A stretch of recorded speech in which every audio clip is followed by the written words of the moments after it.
Ready for a joke? 3.14% of sailors are pirates. 3.14.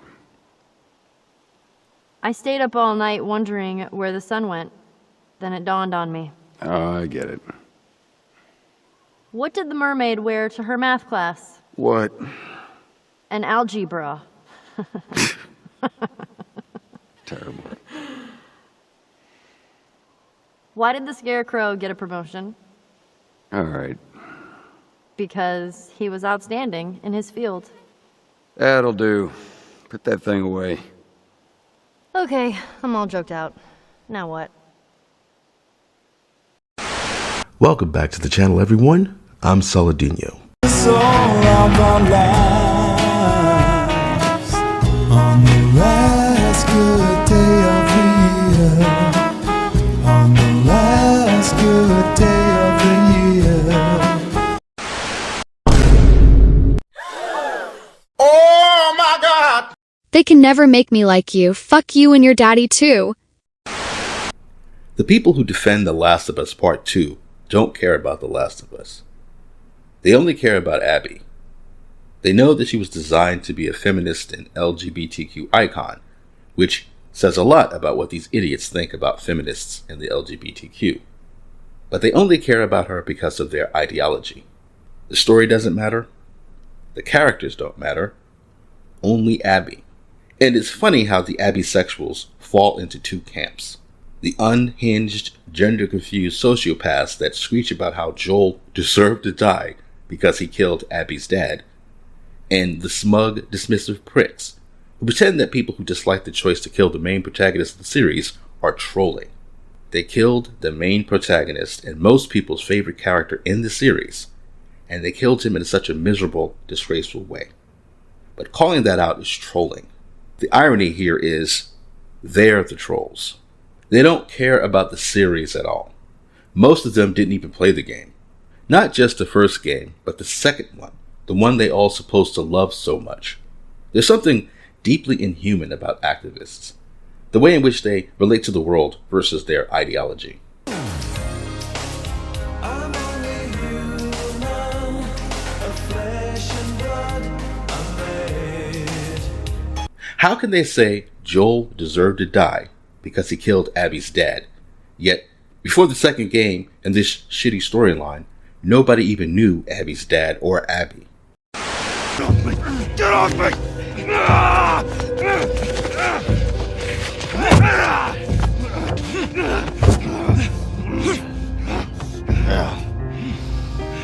Get them out of here.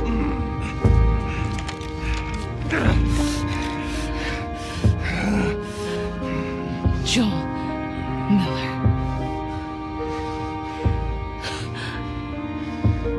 Who are you? Guess.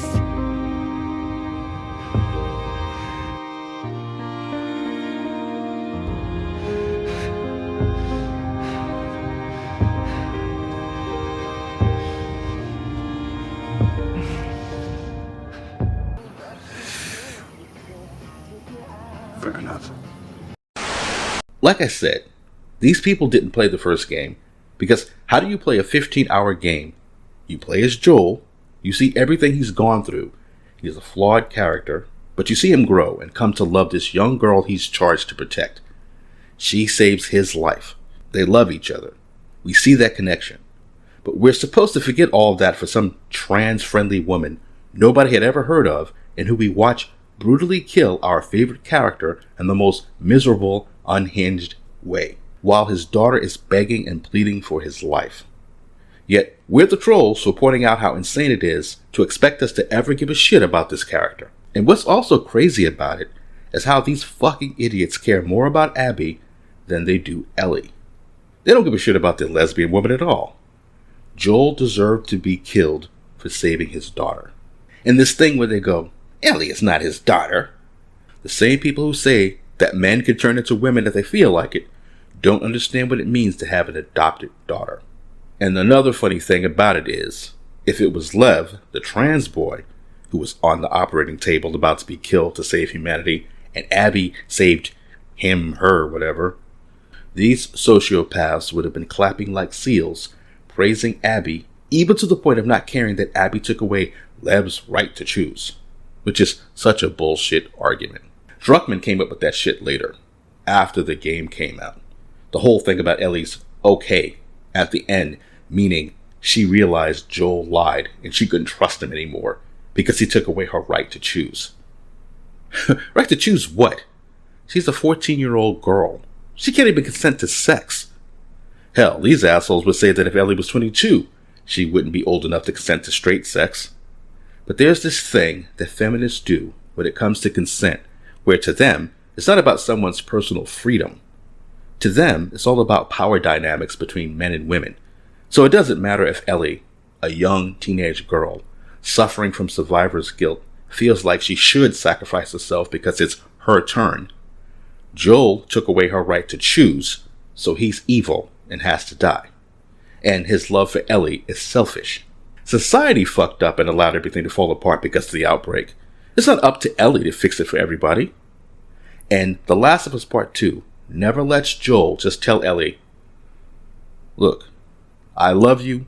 There's no way I was going to let them cut you up with the chance of a cure that these idiots didn't even have the means to mass produce. They didn't even bother to wake you up to ask you if you're willing to be cut open.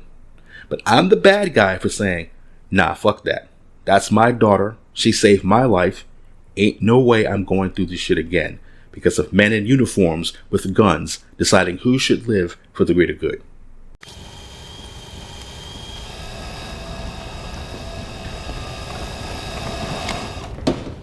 How about no? After all, remember, it was an asshole in a uniform who made the decision that killing Joel's first daughter, Sarah, was for the greater good. Now, 20 years later, and the shit is happening again? Fuck that noise. Oh shit, here we go again. But to the abisexuals, Ellie's choice matters more than her life. But it only applies to Joel, not to the Fireflies. I guess because the Fireflies are a group of fictional terrorists in the zombie apocalypse, these psychos can relate, I don't know. And then, of course, there's the people who say Joel doomed humanity. It's like, have you idiots played the game? No, of course they didn't, but still. Humanity is already doomed. You got PDF file cannibals running around out here. You got guys watching a man try to revive a girl who looks like she's just drowned. And instead of helping her, they knock him the fuck out. And these are the people who are going to save humanity? Right. There's a lot of irony going on with The Last of Us Part 2. It's a story of revenge, written and directed by a man who made it to get revenge on the people who stopped him from using that stupid-ass storyline in the first game. Again, activists are inhuman. We don't even get to know Abby before she brutally murders Joel, and her best buddy in the group spits on Joel's corpse. Come on, lady, dry your eyes, wipe your tears. They can never make me like you. Fuck you and your daddy too. She's a woman who lost her father, and yet she has no problem doing that to Ellie. This girl, Ellie, is begging and pleading for Abby not to kill this man, not to kill her father. And you know how people say, I wouldn't wish that on my worst enemy? Well, this piece of shit Abby didn't have the humanity to step back and go, damn, I can't do this. But we're the ones who's supposed to have empathy for her. This piece of shit didn't have empathy for a daughter pleading for her father's life. But we're supposed to have empathy for Abby because she likes her dog and her buddy likes anime. What? Bro, what are you talking about, man? Bro, I'm out, man. That nigga's tripping. And I'm the troll for pointing out why this doesn't work. The revenge plot was cut from the first game because it didn't make sense to have someone travel halfway across the country in the middle of a zombie apocalypse just to get revenge in this dog-eat-dog world. But Druckmann was like, yeah, I'll fix you, just you wait. He got rid of Bruce Straley and Amy Hennig, and he was like, okay, now I'm going to make the game I really wanted to make. Yeah! And so, apparently, original storyline, or one of the early storylines for The Last of Us was that Tess was the one, not Abby. Tess was the one who was going after Joel for revenge. Joel kills her brother, and Tess and some of her buddies travel after Joel and Ellie. She catches up with Joel, she tortures him, and Ellie saves Joel. I think she saves him. I'm not sure if Joel dies and Ellie just ends up killing Tess. I can't remember exactly.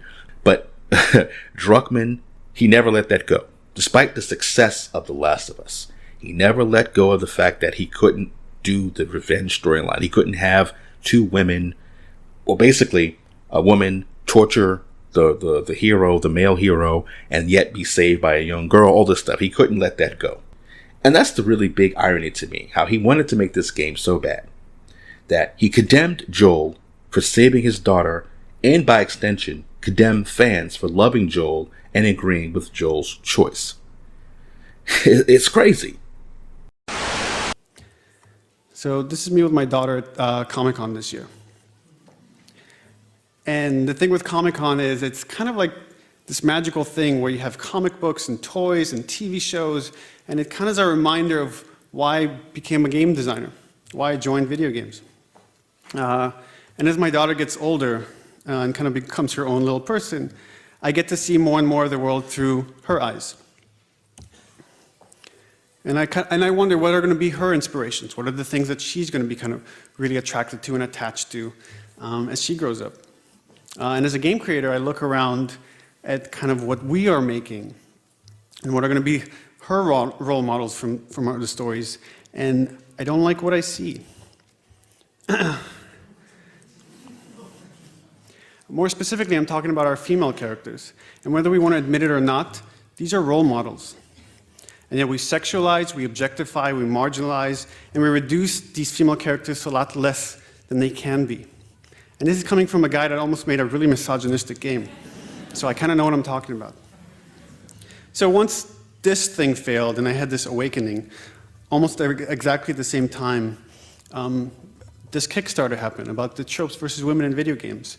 And while you might argue with the way it delivers its message or whether every point is exact, you can't argue with just the pattern that you see in the industry.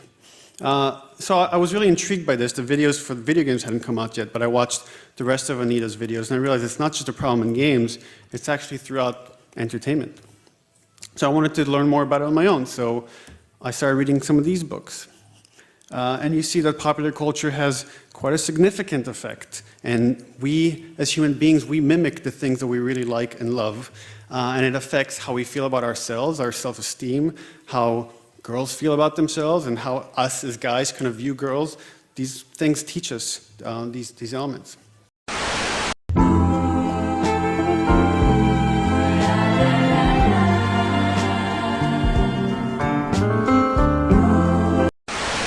Neil Druckmann destroyed the Western gaming industry because he didn't want his daughter playing games with characters that look like quiet and pre-Transmania era Cortana. When, for all we know, his daughter probably doesn't even give a shit about video games. Or if she does, like most girls, she wants to play as good-looking female characters. Come on, Chief. Take a girl for a ride.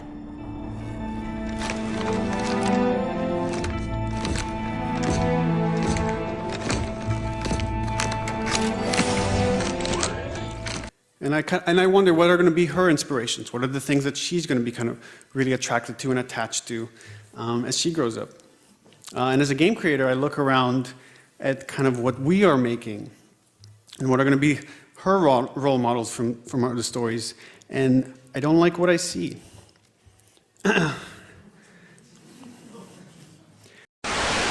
bop, boom, boom, boom, bop, bam. The type of shit I'm on you wouldn't understand.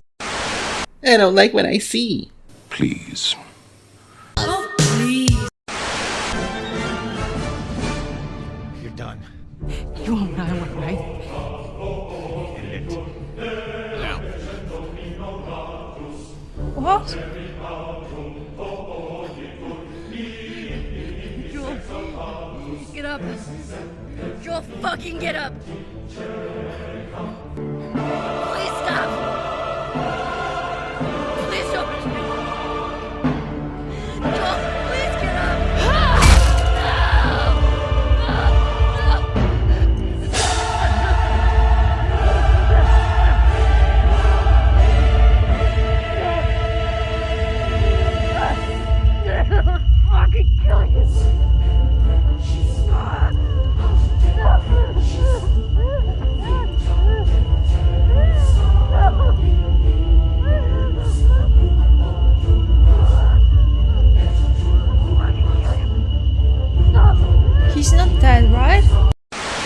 But it's fine for his daughter to play this miserable piece of shit. This guy destroyed Naughty Dog, making games for his daughter and not gamers. Now the normies get to go through the same thing we went through 5 years ago. Oh my God! Welcome to the party, pal! You stupid fuck. All right, Ellie, I need you to... I know. Step on the fucking pallet.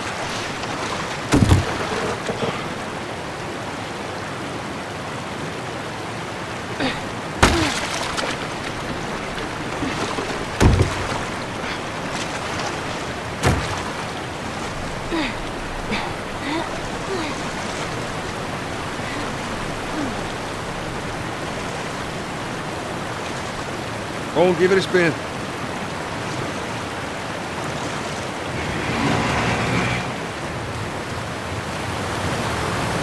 Hey, be careful crossing that thing. I will. Teamwork.